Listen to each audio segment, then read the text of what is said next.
প্রিয় বন্ধুগণ, দুঃখ যখন খুব বেশি থাকে, কষ্ট যখন খুব বেশি থাকে, তখন আমরা মাঝে মধ্যে রাতে ঘুমাই কিন্তু ঘুম হয় না, ঘুম ভেঙে যায়। অনেক সময় রাতে একেবারেই ঘুম হয় না। তো রাতে যখন ঘুম ভেঙে যায় তখন সেই দুঃখে কাঁদতে থাকি কিংবা খুব বেশি চিন্তা করতে থাকি এবং এপিঠ ওপিঠ গড়াগড়ি করতে থাকি, কিন্তু মনে কোনো স্বস্তি খুঁজে পাই না, কোনো শান্তি খুঁজে পাই না। আর খুঁজতে থাকি যে কিভাবে এই সমস্যাটা সমাধান হতে পারে, কিভাবে এই দুঃখ আমার দূর হতে পারে, কিভাবে আমি আমার এই সমস্যা থেকে মুক্তি পাবো। এভাবে বিভিন্ন চিন্তায়, কষ্ট, দুঃখ, বেদনার সইতেই রাত্রি যাপন করতে হয়, এভাবে রাত্রি অতিবাহিত করতে হয়, এভাবে আমাদের রাত্রিগুলো কাটে। তো আজকে এমন একটি দোয়া ইনশাল্লাহ শেয়ার করব, যে দোয়াটি সুনানে আবু দাউদ শরীফে আল্লাহ রাসূল সাল্লাল্লাহু আলাইহি সাল্লাম থেকে বর্ণিত হয়েছে, সহিহ একটি হাদিস, যে কেউ যদি নাকি এই দোয়াটি পাঠ করে, অর্থাৎ ঘুম ভেঙে যায় যখন ঘুম থেকে উঠে দোয়াটি পাঠ করে, সে যা চাইবে তাই কবুল হবে। সুবহানাল্লাহ। অর্থাৎ দোয়াটি পড়ে আমি যদি বলি, আল্লাহ আমি অনেক ঋণগ্রস্ত, আমার ঋণ মুক্ত করে দাও, আল্লাহ তাআলা ঋণ দেওয়ার মতো ব্যবস্থা করে দিবেন। যদি বলি, আল্লাহ আমি এই সমস্যা ভুগতেছি, আমি রোগে ভুগতেছি, ইনশাআল্লাহ আল্লাহ তাআলা রোগ থেকে আমাদেরকে মুক্তি দিবেন। যদি আমি বলি, আল্লাহ এরকম শত্রুর আক্রমণের ভয়ের মধ্যে আছি, আল্লাহ আমাকে এরকম শত্রুর কবল থেকে মুক্ত দান করো, আল্লাহ তাআলা ইনশাআল্লাহ মুক্তির ব্যবস্থা করে দিবেন। এক কথায় যত ধরনের কঠিন থেকে কঠিন সমস্যাই হোক না কেন, এই সব সমস্যার সমাধানের জন্য এই দোয়াটি যথেষ্ট ইনশাআল্লাহ। গভীর রজনীতে যখন ঘুম ভেঙে যাবে তখন আমরা এই দোয়াটি পাঠ করব। তো দোয়াটি পাঠ করার পর আমাদের যেই চাওয়া আছে সেটা আল্লাহকে বলবো এবং আমাদের সকল উদ্দেশ্যগুলো আল্লাহ তাআলা ইনশাআল্লাহ পূরণ করে দিবেন। তো কথা না বাড়িয়ে আমরা চলুন এখন সেই দোয়াটি শিখে নিই। দোয়াটি স্ক্রিনে দেওয়া হবে, আমরা এখান দেখে দেখে শিখে নিই। তো বন্ধুগণ, এই হলো দোয়া।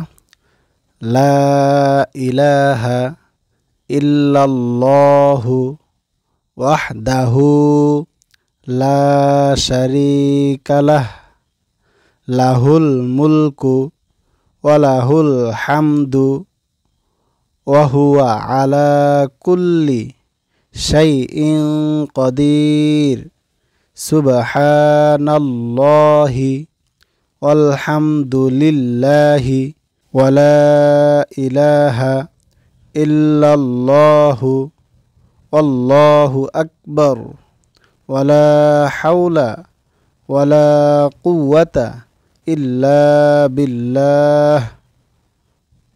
আমরা এটুক পড়ব। এখানে যে পুরো হাদিসটা দেওয়া আছে, আমরা চাইলে এই অর্থ সহকারে আমরা একটু দেখে নিতে পারি। আমি একটু নোট করে দিয়েছি, তারপর আমি ইনশাল্লাহ বাংলাটা আবার বলবো, বাংলাটাও স্ক্রিনে দেওয়ার চেষ্টা করবো ইনশাল্লাহ। তো দেখে নেন, এই হলো হাদিস। তো আমরা এবার চলুন বাংলাটা আমরা পড়ে নিই। লা ইলাহা ইল্লাল্লাহু ওয়াহদাহু লা শারীকা লাহ লাহুল মুলকু ওয়া লাহুল হামদু ওয়া হুয়া আলা কুল্লি শাইইন, এখানে শাইইন আমরা ইকফা গণ্য করব, শাইইন কাদির সুবহানাল্লাহি ওয়ালহামদুলিল্লাহি ওয়া লা ইলাহা ইল্লাল্লাহু আল্লাহু আকবার ওয়া লা হাওলা ওয়া লা কুওয়াতা ইল্লা বিল্লাহ। এরপর আমরা যা ইচ্ছা তাই চাইবো আল্লাহর কাছে, ইনশাআল্লাহ কবুল হবে।